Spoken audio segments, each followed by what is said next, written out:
보자. 자, 그 다음 거기에 뭐가 나오냐면 상평형 그림이라고 하는 거 나오죠. 찾았어요? 네. 이걸 한번 살펴보겠습니다. 상평형 그림 학교에서 수업하긴 했어요? 하긴 했어요. 하긴 했어요? 네. 근데 막 영상 보여주는 영상. 네, 영상 하나 보여줬어요. 그 초임기 유체되는 그 물. 봅시다. 자, 여기 줄게요.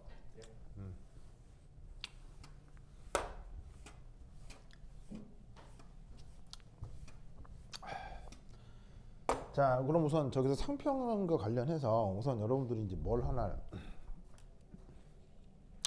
알아야 되냐면 이거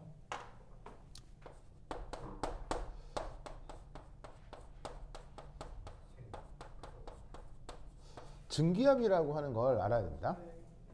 자, 그럼 이제 증기압이 뭐냐? 우선 첫 번째 증발 과정. 영어로는 이제 베이포리제이션이라고 합니다. 증발 과정에 대해서. 자, 그러면 증발이니까 예를 들어 어떤 A라는 물질이 리퀴드 상태에서 가스 상태로 왔다리 갔다리 하는 이런 상황을 우리가 증발이라 할 수 있겠죠. 자, 그럼 이제 증기압이라고 하는 건 뭐냐면 바로 이겁니다. 다음의 세 가지 조건이 동시에 만족될 때 A 가스의 부분압을 A 리퀴드의 증기압이라고 정의합니다.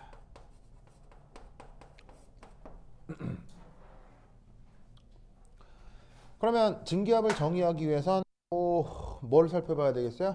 요 얘기한 세 가지 조건. 이 뭔지를 알아봐야 되겠죠? 자, 그럼 그 세 가지 조건이 뭐냐? 첫 번째, 1. 닫힌 그릇이 필요합니다. 닫힌 그릇 알죠? 그릇 안에 물질이 바깥쪽으로 빠져나간다, 안 빠져나간다? 안에 있는 물질이 바깥쪽으로 빠져나가지 못하는 그릇을 닫힌 그릇이라고 하죠. 그럼 이 말은 그릇이 열려 있다면 증기압이 정의돼요, 정의 안 돼요? 증기압이 정의되지 않는다는 뜻입니다. 증기압은 반드시 어디서만 정의된다? 닫힌 그릇 속에서만 정의가 된다. 아시겠죠? 알겠죠? 자, 그럼 이따 여기에서 닫힌 그릇을 준비하고 그 다음 두 번째는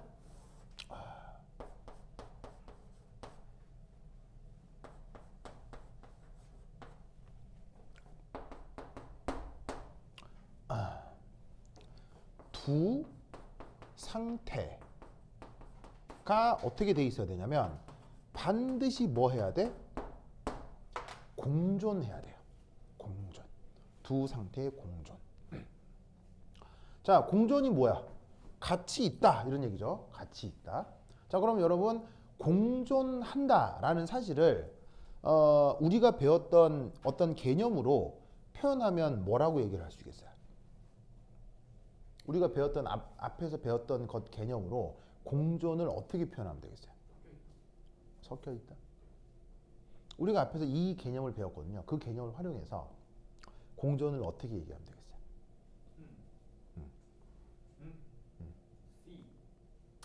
예. C, 예. 바다? 2개 이상. C 2 이상. 공존함을 우리가 앞에서 배웠던 개념을 활용하면 어떻게 표현할 수 있겠어요?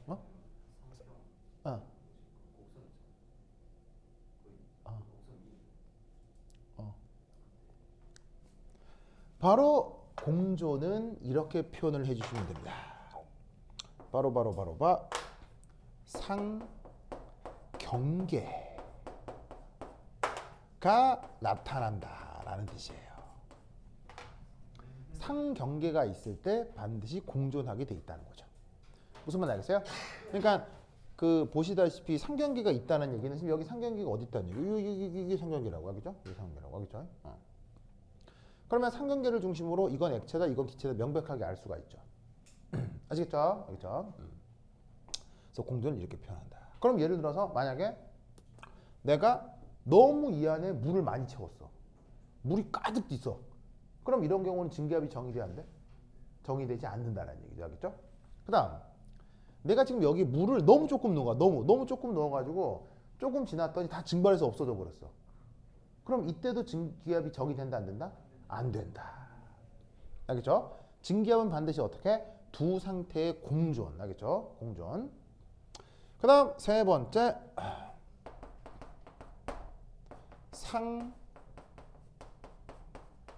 상평형 상태에 있어야 해. 상평형. 그럼 여러분 저 상평형을 또 우리가 배운 말로 어떻게 표현하면 되겠어요? 상평형을 어떻게 표현하면 되겠어요? 상평형이란 말을 쓰잖아요. 그 상평형이란 말의 정의가 뭐냐는 거지. 그걸 이제 학교 선생님은 얘기를 안 해줬을 거라고. 왜?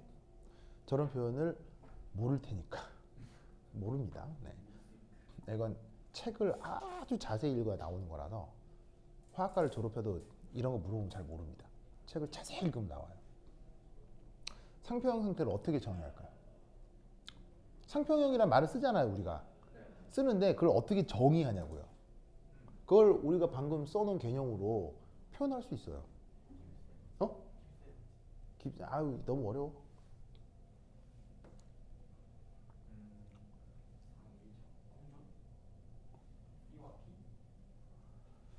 바로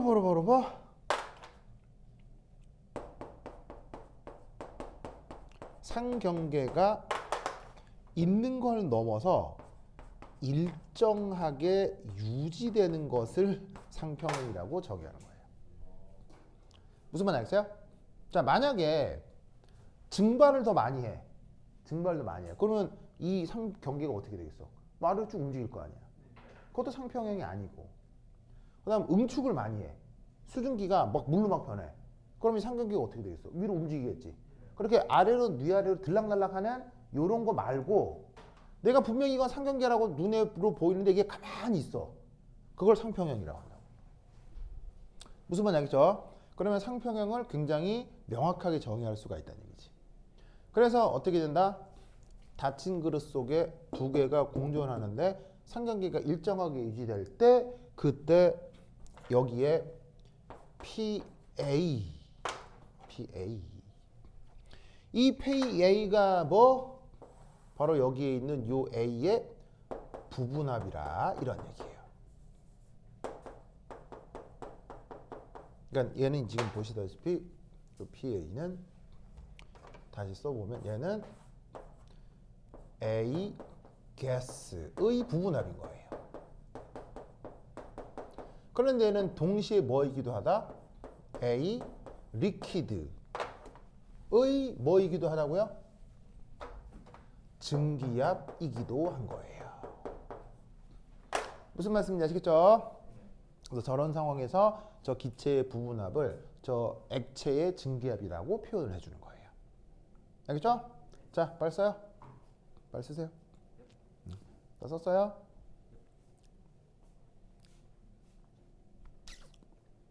다 썼죠? 자, 쓰세요.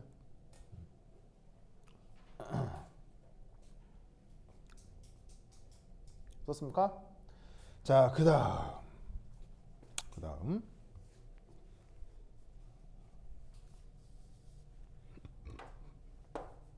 2.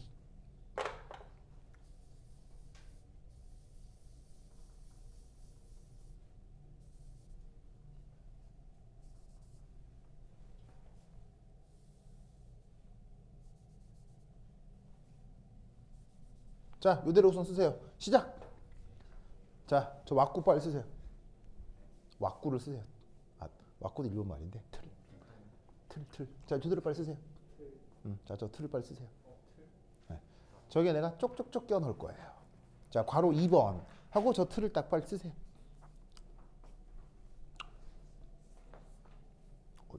비니는 저 뭐야 그 노트 없어요? 뭐 A4지 갖다 줘요? 괜찮아요? 그래 알겠어요. 비니가 애지중지하는 이 접는 전화기. 저때 이거 숨겨놨더니 비니가 막 당황해가지고 막 찾고 막 뭐, 그죠 막 엄청 당황했죠, 그쵸? 예, 막 이게 여기도 접는 거 있나? 요 좋다. 야 가로 세로 요. 그럼 줘봐요. 그럼 이렇게 접는 걸로 그러면 이렇게 구조물도 만들 수 있는 거 이렇게. 오 멋있다. 오 이런 거 안 해봤죠? 이런 거 안 해봤죠? 이런 거 안 해봤죠? 이렇게. 이게 이렇게 보면 마름모. 마름모 아닌가? 맞아 어쨌건 그래서 이렇게 구조물 만들기 이런 건 안 해요? 그래 하여튼 그렇다. 좋습니다. 좋아요. 좋은데요? 이런 거 뭐 게임하고 이렇게 큰 영화 보고 이런 거 좋겠다. 좋네요. 좋아. 이게 접는 선이 이게 사실은 여기까지가 최고죠. 이게 점선이 나오는 게. 이것마저 다 없앨 수 있는 기술은 아직은 나오지 않았을까? 이것마저 다 없애주면 진짜 좋을 텐데. 뭐라고? 그러니까 누군가가 하지 않을까? 이 접는 선, 그러니까 사실은 이것도 좋죠. 이것도 좋은데 이거마저도 이렇게 싹 없앨 수 있으면, 그렇죠? 다 없애면 이거 참 좋을 텐데. 이거 어떻게 안 되나? 좋아. 자, 맞고다 썼어요? 썼죠. 자, 그다음 갑니다. 뭐 해볼까요? 이제 내가 뭘 쓸까요? 바로 승화. 승화는 뭐가 되는 거죠? 솔리드가 가스랑 왔다 갔다 하는 걸 승화라고 하죠. 자, 여러분 승화 영어로? 승화 영어로? 요 정도 단어는 우리가 외우고 있어야지. 승화를 영어로?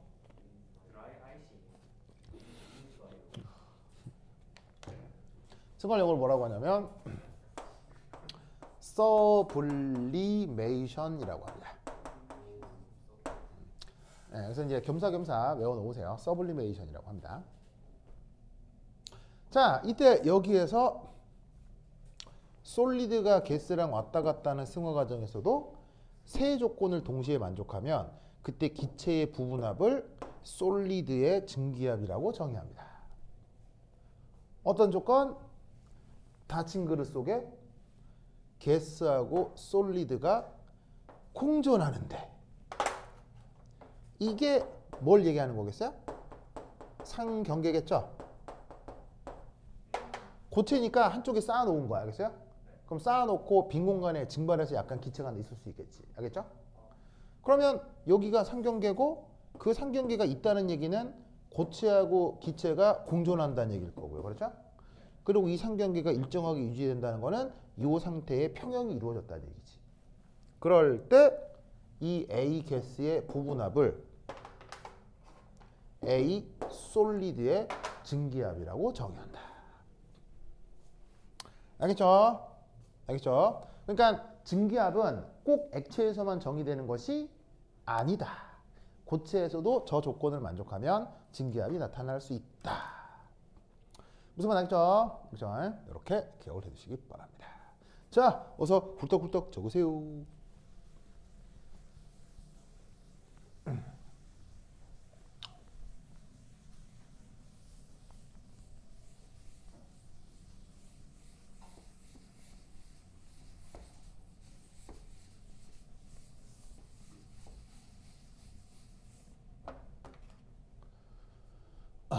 자, 그 다음 두 번째 6.2. 이건 지우도 되겠죠? 썼으면 됐고. 자, 그 다음 6.2. 자, 6.2는 순물질 증기압에 대한 온도의 영향, 이걸 한번 살펴보도록 하겠습니다. 자, 우선 여기서 순물질이라는 거. 순물질을 우리가 아까 어떻게 표현했었죠? 순물질을 아까 어떻게 표현했었죠? 그렇지. 컴포지션이 얼마? 1. 컴포지션 1로 순물질을 표현했었죠. 아시겠죠? 그렇죠? 자, 이때 이 순물질의 증기압에 누가 영향을 줄 수 있다?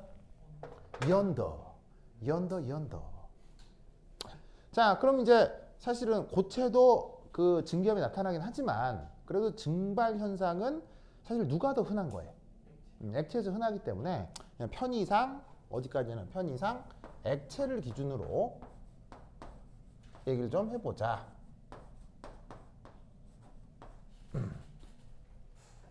자, 그러면 지금 증기압이 어쨌건 정의가 돼야 되니까 특별한 언급이 없어도 매 순간순간 요 세 조건이 어떻다는 거야? 요 세 조건이 어떤 상태를 계속 언급하겠다는 얘기예요. 요 세 조건들이 계속 만족되는 상황들에 대해서 온도가 어떻게 영향을 주냐? 그걸 얘기하겠다는 거예요. 알겠죠? 자, 그러면 우선 첫 번째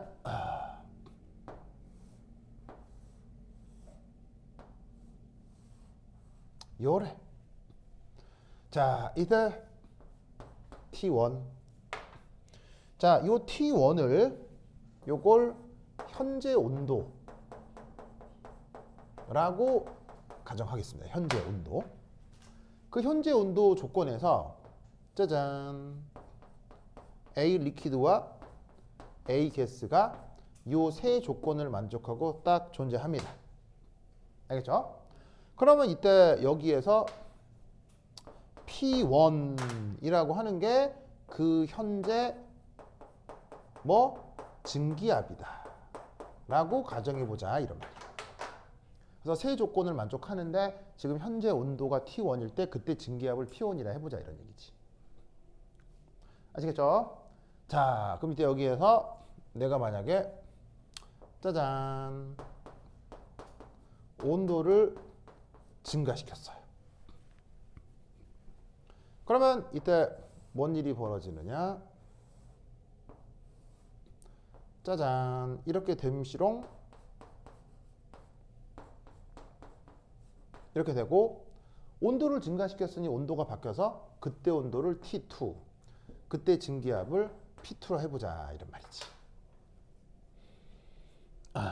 그러면 저런 식으로 온도를 증가시키면 반드시 나타날 것은 짜잔 이런 식의 상경계가 무조건 변하게 되어 있습니다. 상경계가 저렇게 위치가 변하고 나서 저렇게 상평형에 도달했다고 칩시다. 알겠죠? 그렇죠? 자, 그리고 나면 여기서 이제 어떤 일이 벌어져? 그리고 이제 요 똑같은 그림을 한 번, 두 번 더 그릴 겁니다. 알겠죠? 그래서 이 박스를 하나, 둘, 셋, 네 개를 그릴 거거든요. 그래서 이제 필기를 할 때 그쪽 A4지 요 영역에다가 이 네 개를 그릴 수 있게 공간을 딱 만들어서 알겠죠? 자, 그럼 이때 여기에서 얘가 이제 어떻게 되느냐? 첫 번째 알아둘 건, 자, 그럼 이제 여기 줄게요. 여기 줄나요? 여기 줄게요. 주자.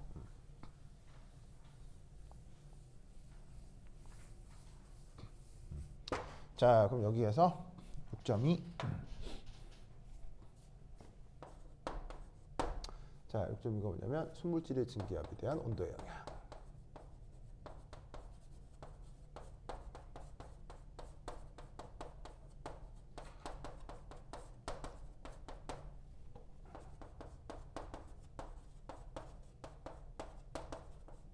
그래서 이제 첫 번째 알아둘 것, 요 그림에서 P1과 P2 그리고 T1과 T2 이 어떻게 되느냐? 바로 요게 필요 충분 조건이 됩니다.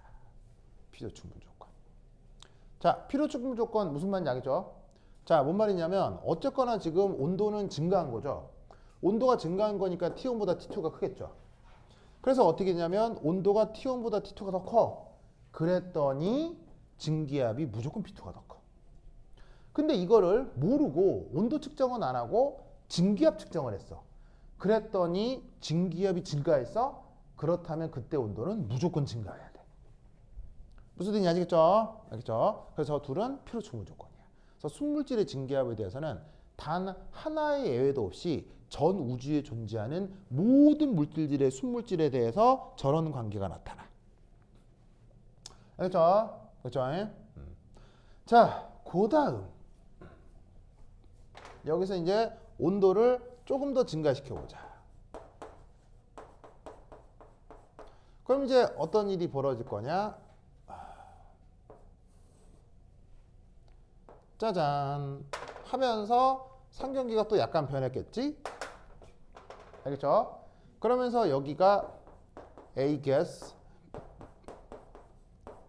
A liquid 다 좋은데 이때 온도를 하필 T 백설표라 해보자 이런 말이지. 혹은 뭐 TB 백설표라 해보자. TB 백설표. 그리고 이때 증기압을 P 백설표라 해보자 이런 말이지. 아시겠어요? 자, 그럼 이때 여기서 재밌는 건 이겁니다. P 백설표가 1 atm이 되는 순간 온도 TB 백설표를 그 A 리퀴드의 정상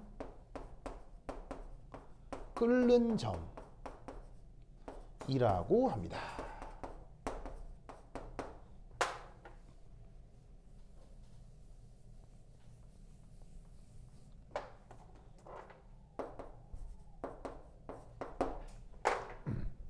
아까도 얘기했듯이 온도가 증가하면 증기압이 무조건 어떻게 된다고 했어요?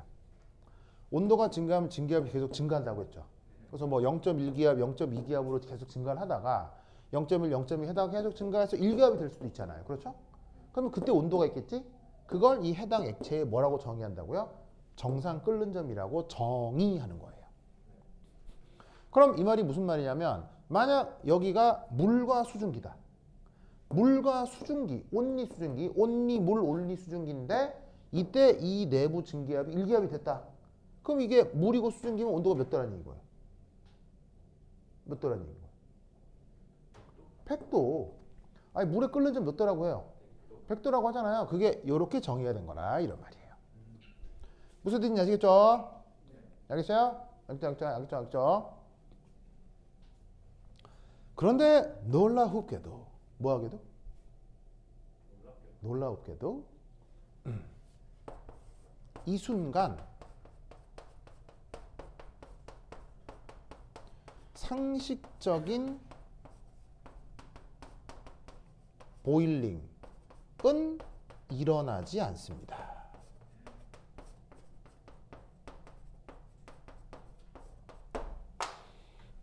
상식적인 보일링은 일어나지 않습니다. 자, 여기 상식적인 보일링이라는 말이 있는데 이게 내가 말을 너무 어렵게 썼나 싶기도 한데 이 상식적인 보일링 내가 뭘 얘기하는 걸로 거겠어요? 상식적인 보일링 이게 뭘 얘기하는 거겠어요? 상식적인 보일링이 뭐예요? 네, 부글부글 하는 거. 부글부글 알죠? 자, 끓는 점이 100도라고 얘기하면 우리는 100도씨면 물이 부글부글 끓는다 이렇게 얘기를 하잖아요. 근데 놀라운 건 자 보세요. 물, 수증기, 1기압, 100도씨 안 끓어요. 가만히 있어요. 왜일까요? 뭐라고요? 무슨 그런 이상한 말씀을 이유는 뭘까요?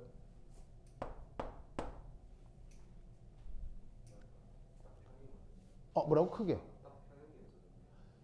정답. 바로 뭐냐면 자 아까 내가 뭐라고 단서를 달았어요? 증기압에 대한 언급을 하고 있기 때문에 모든 순간들은 뭐를 만족한다? 아까 여기서 언급했었던 세 가지 조건을 만족한다고 했죠. 그 세 가지 조건 중에 뭐가 있어요? 상평형. 상평형에서는 뭐가 일정하게 유지된다? 상경계가 일정하게 유지된다고 했죠. 여러분 잘 봐요. 만약에 이게 일정하지 않고 부글부글 한다는 얘기는 상경계가 일정하다는 얘기예요? 부글부글은 상경계가 변한다는 얘기예요? 상경계가 변한다는 얘기잖아요. 그럼 그건 상평형이에요? 상평형이 아니에요? 상평형이 아니란 얘기예요. 무슨 말인지 알겠죠? 그래서 지금 상식적인 보일링이 일어나지 않는 이유는 지금이 바로 뭐다? 닫힌 그릇 속의 상평형 상태이기 때문이에요.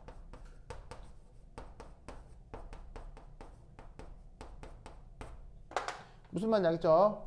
그러니까 예를 들어서 이게 100도가 아니라 사실은 101도가 돼도요. 부글부글 하겠어요? 안 하겠어요? 101도여도요? 안 해요. 102도여도요? 안 해요. 110도도요? 안 해요. 온도를 증가시켜봤자 무슨 일만 벌어진다? 상경계만 내려오고 안에 압력만 증가할 뿐이에요. 왜? 이 관계를 만족해야 되니까요. 온도가 증가하면 증기압이 증가해야 되니까요. 무슨 말인지 알겠죠? 그러니까 뭐냐면 100도 씌워도 101도 씌워도 120도 130도 씌워도 안에선 부글부글 하지 않고 상경계만 조금씩 내려오면서 이 압력만 계속 증가할 뿐인 거예요. 그러면 사실 일기압이라고 하는 그 말 자체에 결국 무슨 특별한 의미가 있다는 얘기예요? 특별한 의미가 없다는 얘기예요? 특별한 의미는 없어요. 다만 우리가 일기압 대기 중에 살기 때문에 그 일기압이라는 것이 어떤 실용적 편의가 있어서 일기압일 때의 온도를 편의상 끓는 점이라고 정의할 뿐인 거지 왜 하필 일기압이어야 되느냐 왜 하필 그때 온도를 끓는 점이라고 정의하느냐에 대한 물리학적인 차이점은 없어요. 그냥 편의상 그렇게 부르는 것 뿐이라는 거예요. 무슨 말 알겠죠? 즉 닫힌 그릇 속에 상평형이 일어날 때는 그게 100도씨냐 101도씨냐가 물리적으로 차이가 없는 거예요. 그냥 온도는 증가했고 증기압이 커지는 거고 그게 다예요. 그냥. 무슨 말 알겠죠? 오! 그런데 우리는 물이고 100도씨면 부글부글 하는 걸 봐요? 못 봐요? 보잖아요. 그건 뭐 때문일까요? 닫힌 그릇이 아니면 무슨 그릇? 닫힌 게 아니면 뭐예요? 좀 어려워. 자, 0이 아니, 0, 이진법에서 0 아닌 게 뭐예요? 그럼 닫힌 거 아니면 뭐예요? 바로 봐. 여기서 언급한 상식적인 보일링은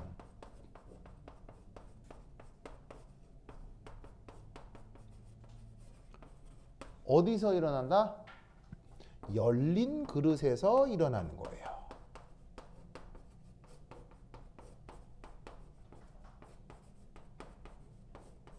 그리고 놀라울 건 열린 그릇이라고 하면 열린 그릇에서는 증기압이 정의되어 증기압이 정기되지 못해요. 증기압이 정의되지 못합니다.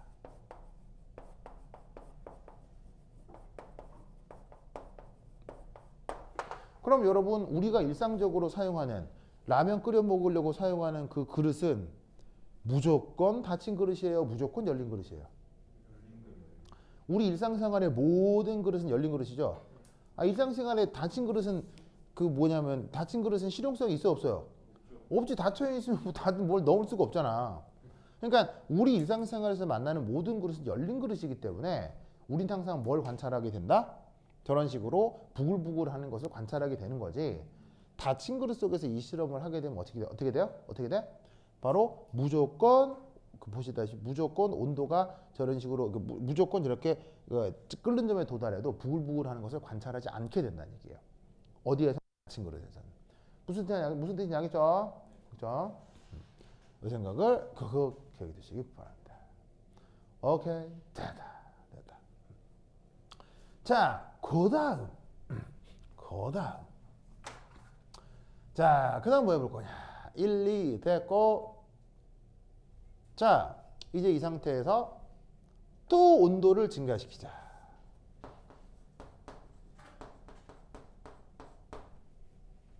됐습니까? 온도를 증가시키자.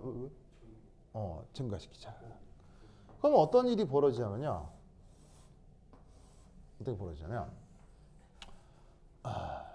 온도를 증가시켜서 어떤 갑자기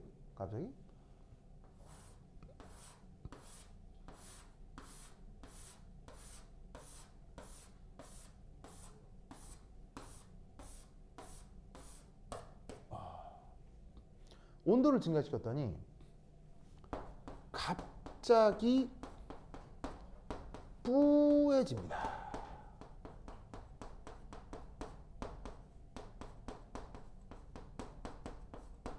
갑자기 뿌옇게 변합니다. 그리고 이 온도는 놀랍게도 어떤 온도 TC라고 하는 온도가 있는데 어떤 온도 TC 이상에서 이런 뿌옇게 변한 상태가 계속 나타나는 겁니다. 저런 일이 벌어집니다. 뭔지 아시겠죠? 그러면 이걸 어떻게 해석할 거냐?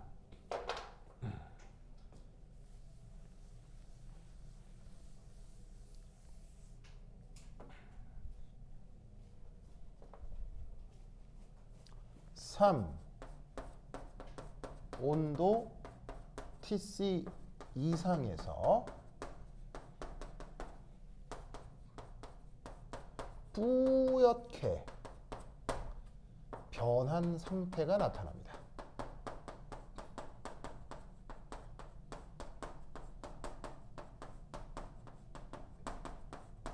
자, 우선 이 녀석은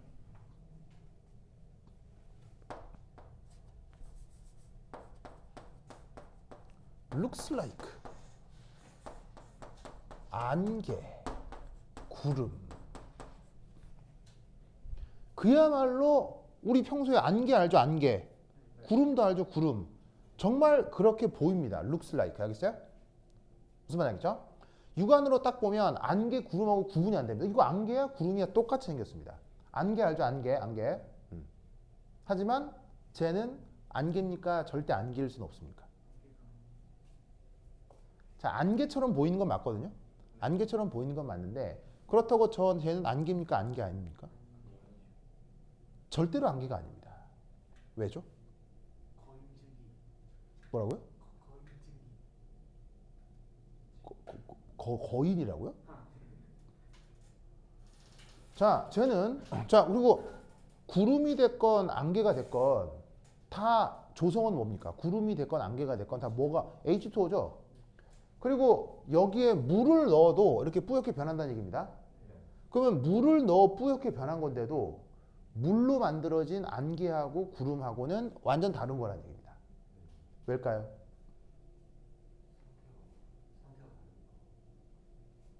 그 다른 걸 뭐 어떻게 다르다고 얘기를 해야 되겠냐고. 진짜 안개, 진짜 구름처럼 보이거든요. 근데 안개, 구름은 아닙니다. 왜일까요?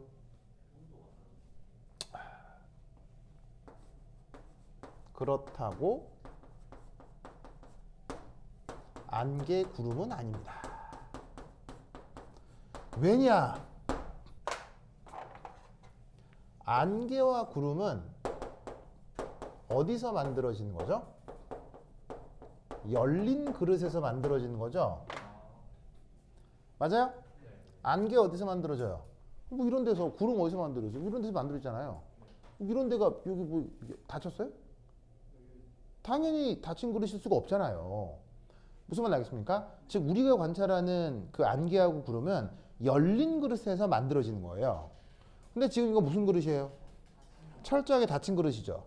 그러니까 만들어지는 조건이 다르기 때문에 안개, 구름처럼 보이나 절대 안개나 구름은 아닙니다. 아시겠죠? 자, 그러면 얘는 뿌옇게 변한다는 얘기는 바로 상경계가 있단 얘기예요? 상경계가 없단 얘기예요? 상경계가 없다는 얘기입니다.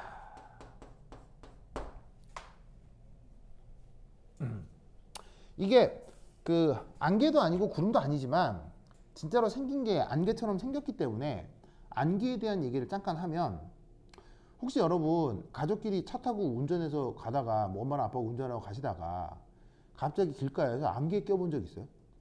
그런 경험 해본 사람? 있네. 이게 그냥 뿌연 정도도 있을 수 있지만 이 안개가 있잖아요. 심하게 끼면요. 깜짝 놀랄 정도로 껴요, 진짜로. 네, 진짜로 안개가 어느 정도로 끼냐면 안개 팍 끼면은요, 진짜로 불과 5m 앞이 안 보여요. 그러니까 뭐냐면 여기 이게 차 가면 차선이 있잖아. 5m 앞에 차선이 없어져. 그러니까 없어져요. 아무것도 없어져요. 그리고 옆에 가드레일도 안 보이고요. 보이는 거라곤 바로 앞차가 깜빡하는 비상등 있잖아요. 겨우 그것만 보여요. 그래서 그렇게 안개빡 껴버리면 그 도로에 있는 차들이 5km, 시속 5km로 질질질 이렇게 하는 거죠. 정말이에요. 네, 정말이고, 정말, 그럴 때 자율주행을 지키는 거죠. 네, 뭐 여하튼. 뭐 그렇군요. 자율주행. 자율주행 얼마나 지금 진척됐죠? 잘 되나? 자율주행 잘 되나? 성능률이 있나? 아니 뭐 요즘 나오는 상용차에도 자율주행 모드가 있긴 하죠. 잘 되는지 모르겠네. 그럼 자율주행 상태에서 사고 나면 누구 책임이에요? 사실 그게 다친 거 아니에요, 당연히. 우리 중학교 때 기가 시간 내가 그거 가지고 그래서. 되게 논란이 있었죠, 그렇죠? 그거 아직 법적으로 정해진지 모르겠네. 자율주행 상태에서 사고 나면 누구 책임이냐? 일단은 근데 그 회사에서 보상해 주던데요. 일단 회사에서 보상한다고요? 네, 저번 테슬라에서 어. 그거 쓸때 테슬라에서 보상했던 거. 오.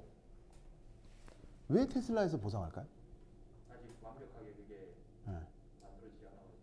정말요? 또 어떻게 그러면 자율주행 모드에서 사고가 나잖아요. 자율주행 모드에 사고가 나면 자율주행 모드에 사고가 나면 그 회사가 그걸 보상해 준다 라고 하면 회사는 손해일까요, 득일까요? 손해예요, 득이에요? 손해예요? 당장 돈 나가니까 손해라고 생각할 수도 있잖아요. 그러니까 내가 물건 팔았는데 일종의 AS 비용이 또 나가는 거 아니에요, 회사 입장에선. 그럼 그건 좋은 거야, 나쁜 거야? 좋지는 않다고 볼 수 있는데 그렇게 회사 입장에서 AS 비용이 나가는데도 불구하고 회사 입장에서 득이다. 득인가요? 왜 득일까요? 득이라면?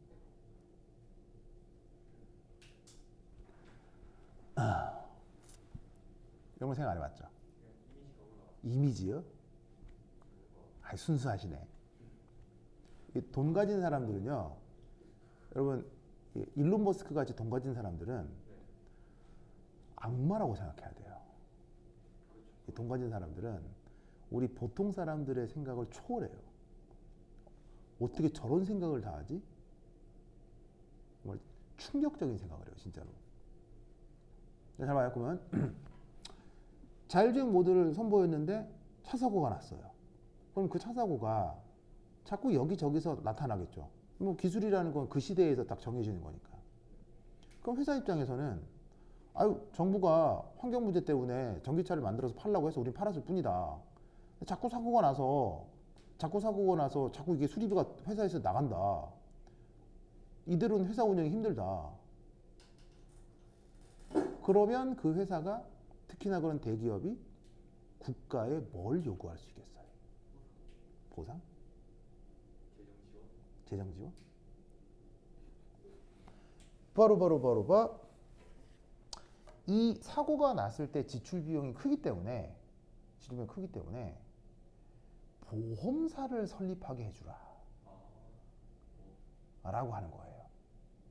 보험사를 설립하게 해주라. 여러분 잘 봐요. 잘 봐. 삼성이 우리나라에서 최고 대기업이죠. 근데 삼성은행 있어 없어요? 없죠. 삼성은행 없죠. 그 다음에 뭐 현대은행 이런 거 있어 없어요? 없죠. 왜 없는지 아세요? 그게 뭐냐면 물건을 만드는 사람이 은행을 같이 끼고 하면 이건 너무너무 강력한 권력이 되기 때문이에요. 무슨 말이냐면 은행이라고 하는 건 뭐예요? 일반 시민들로부터 예금을 받아서 자금을 모을 수 있죠. 그럼 모인 자금을 생각봐. 내가 회사 사장님인데 은행을 설립했더니 이 사람들이 막 이렇게 돈을 내가지고 이렇게 자금이 모였어. 그럼 이 자금 가지고 뭐 해야 되겠어? 이걸로 돈을 굴려서 돈을 좀 더 벌어볼까 이럴 수 있잖아. 그럼 내가 하필 내가 하필 자동차 회사를 가지고 있어. 그럼 이 돈 어떡할까?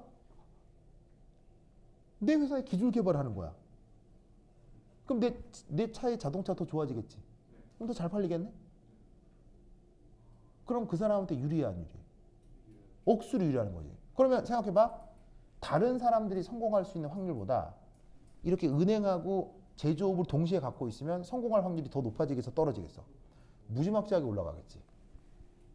그러면 걔만 계속 성공하겠지.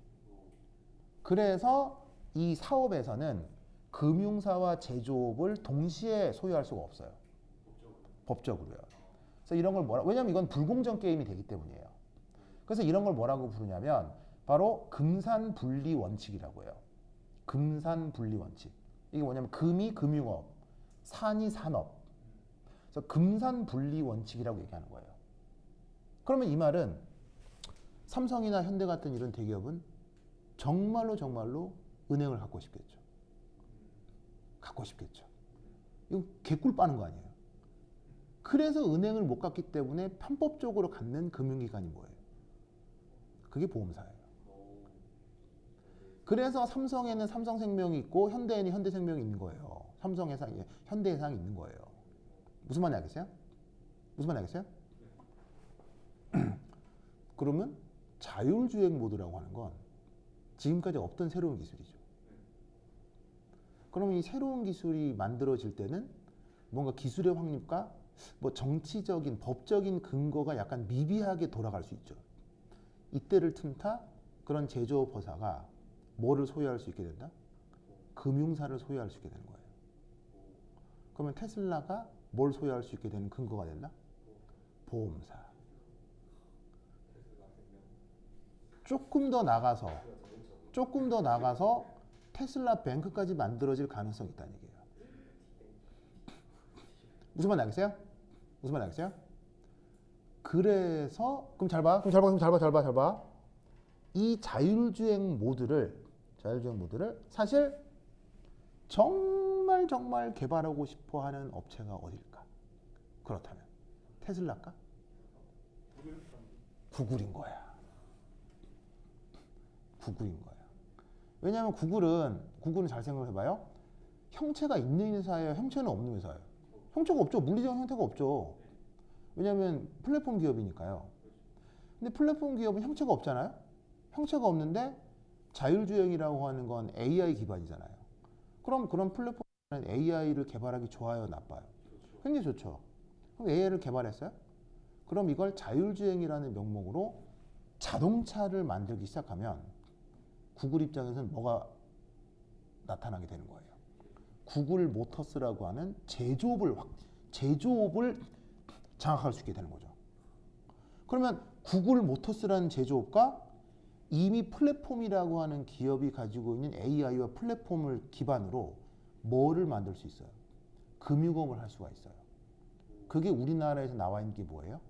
그게 카카오뱅크예요. 카카오뱅크가 나타난 건 굉장히 위험한 시그널이에요. 위험하다라기보단 카카오가 엄청난 권력자라는 거예요. 플랫폼 기업이 뭘 가지게 된다?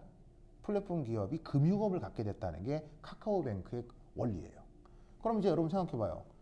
국민은행이나 신한은행 이렇게 본점 가는 게 편해요? 카카오톡에서 돈 버는 게 편해요? 당연한 거 아니에요? 그럼 이게 계속 1년, 2년, 3년 지나고 나면 국민은행, 신한은행, 우리은행 어떻게 되겠어요? 그거 없어지는 거예요. 그럼 무슨 은행만 남겠어요?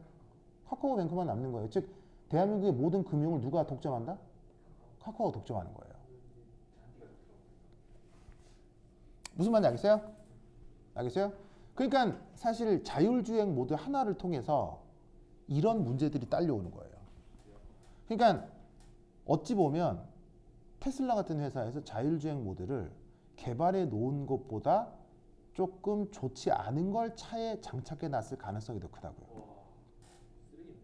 약간 오류가 있게, 약간의 실수가 있게. 그러니까 큰 사고는 아니더라도 접촉 사고쯤은 날 수 있게. 무슨 말 알겠어요? 이거는 이제 회사 기밀이겠죠. 이건 나의 추정일 뿐인 거고요. 이렇게 주장하면 또 테슬라 측에서는 그건 모함이다 이렇게 얘기할 수 있겠죠. 근데 사람 속은 모르는 거예요. 무슨 말 알겠어요? 그래서 결국 사실은 미래에는 무조건 누가 승자다? 미래에는 사실은 테슬라도 아니고요. 미래에는 무조건 누가 승자다? 플랫폼 기업이 승자예요.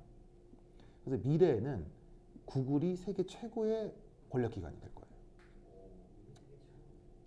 이미 세계 최고죠. 이미 세계 최고죠. 그리고 우리나라에서는 누가? 카카오와 네이버. 무슨 말인지 알겠어요? 그래서 이미 지금 우리나라 시가총액 1위가 삼성이에요, 카카오예요? 카카오입니다.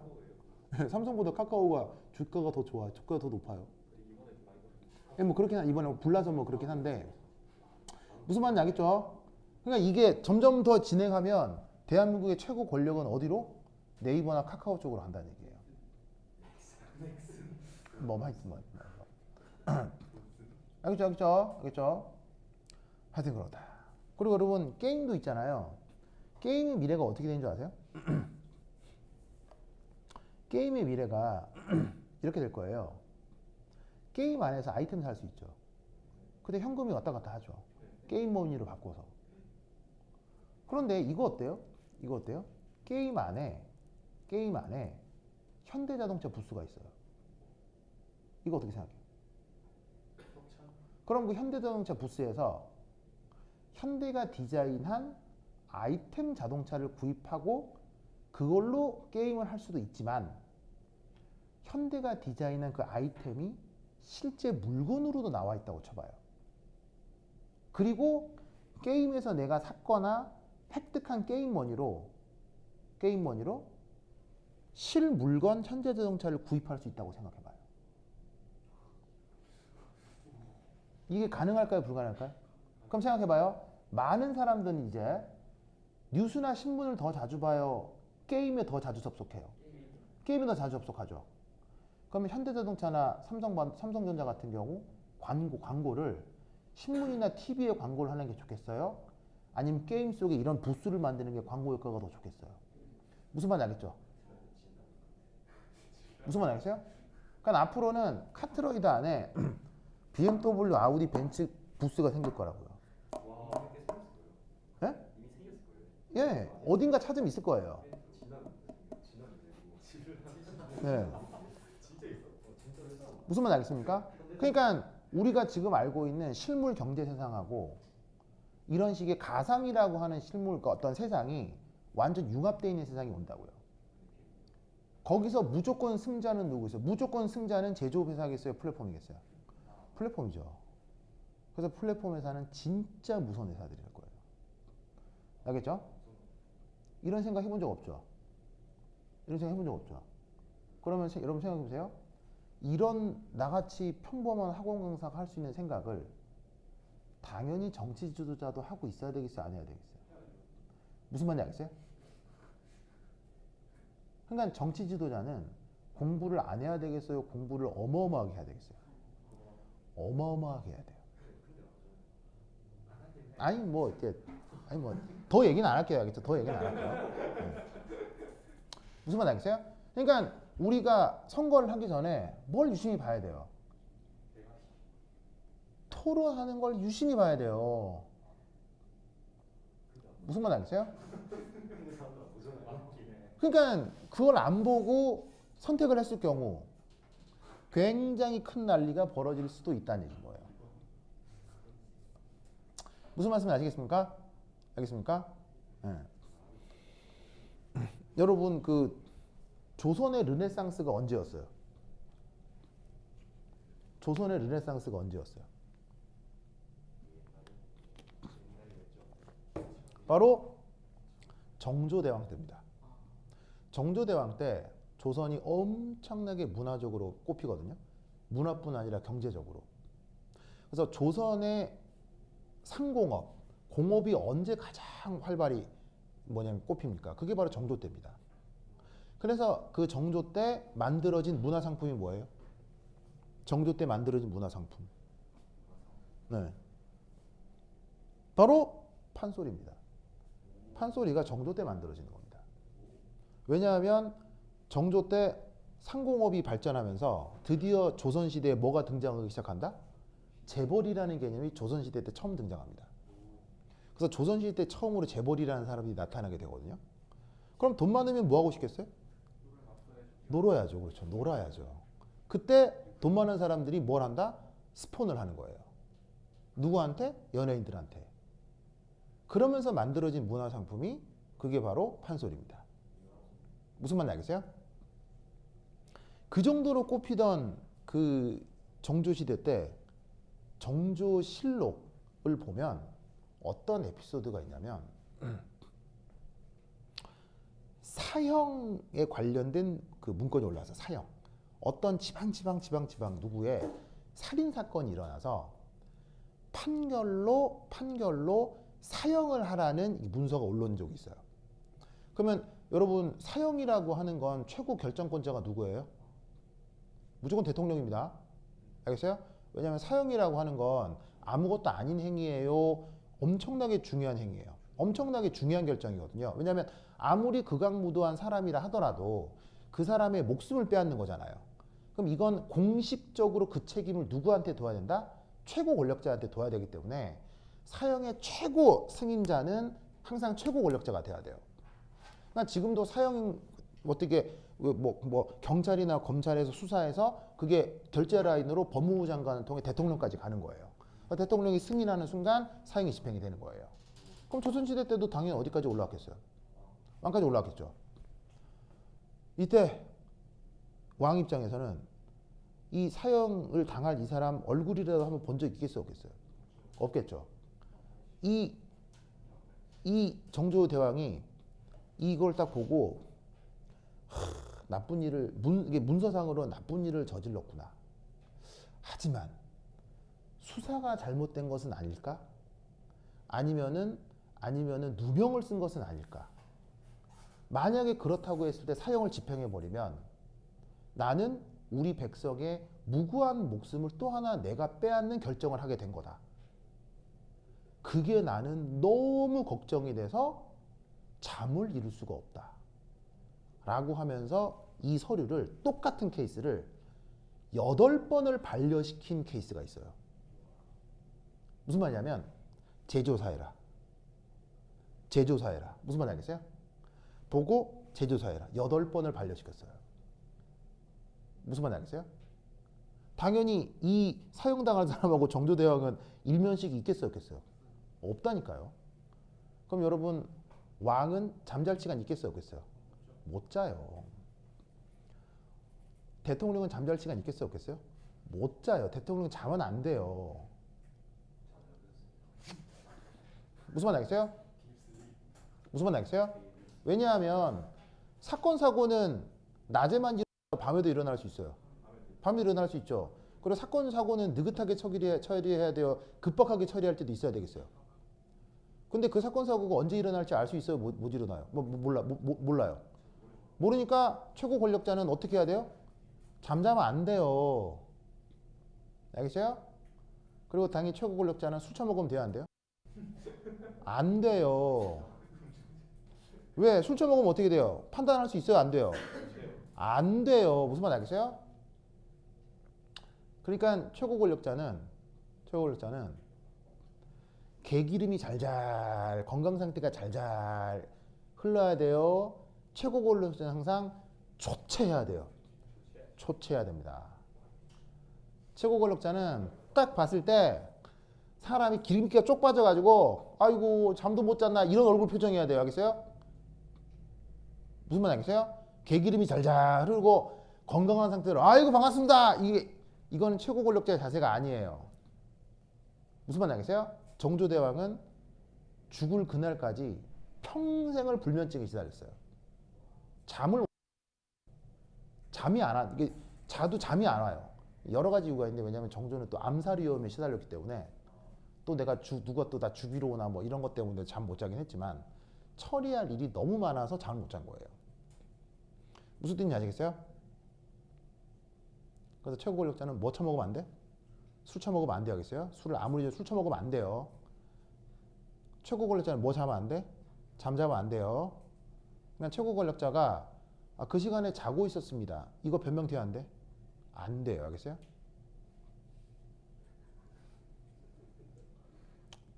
물론 인간이 안 잘 수 없죠. 하지만 어떻게 해야 돼요? 자도 어떤 상태를 유지해야 돼요? 자도 항상 스탠바이 상태로 자야 되는 거예요. 자도 누가 딱 깨우면 바로 팍 일어나고 뭐 무슨 일입니까? 무슨 일입니까? 이런 상태가 돼야 된다고요. 무슨 말인지 알겠어요? 그걸 감안한 그걸 감수할 수 있는 사람만이 최고 권력자에 도전해야 돼요. 그리고 그 수고로움을 그리고 당연히 그거는 굉장히 편한 일인 거예요. 굉장히 수고로운 일인 거예요. 굉장히 수고로운 일이니까 국민들이 세금을 모아서 연봉도 챙겨주고 전용기도 태워주고 전용차도 채워주고 최고의 의료 서비스도 해주는 거예요. 왜? 잠도 못 자고 술도 못 먹으니까요. 무슨 말인지 알겠어요? 맨날 술 처먹고 막 퍼자고 막 그 전날 저녁에 어디든지 동선도 파악 안 되고 막 이러면 된다 안 된다? 안 됩니다. 무슨 말 알겠죠? 그죠? 갑자기 자율주행 자동차로부터 여러 가지 얘기가 생각이 났네. 어쨌건 미래의 최고 권력은 어디? 플랫폼 회사다. 알겠죠? 그래서 일론 머스크는 좋은 사람이냐? 모르겠습니다. 좋은 놈인지 나쁜 놈인지 내가 개인적으로 엮어보진 않아서 모르겠으나 적어도 아주 무서운 인간이다. 알겠죠? 네, 일론 머스크 굉장히 무서운 인간이다. 보자. 자, 그러면 지금 몇 시지? 48분이요. 11시 40분. 48분이요? 그러면 한 10분 쉬었다 하도록 하겠습니다. 자, 끊었다고 하겠습니다. 또.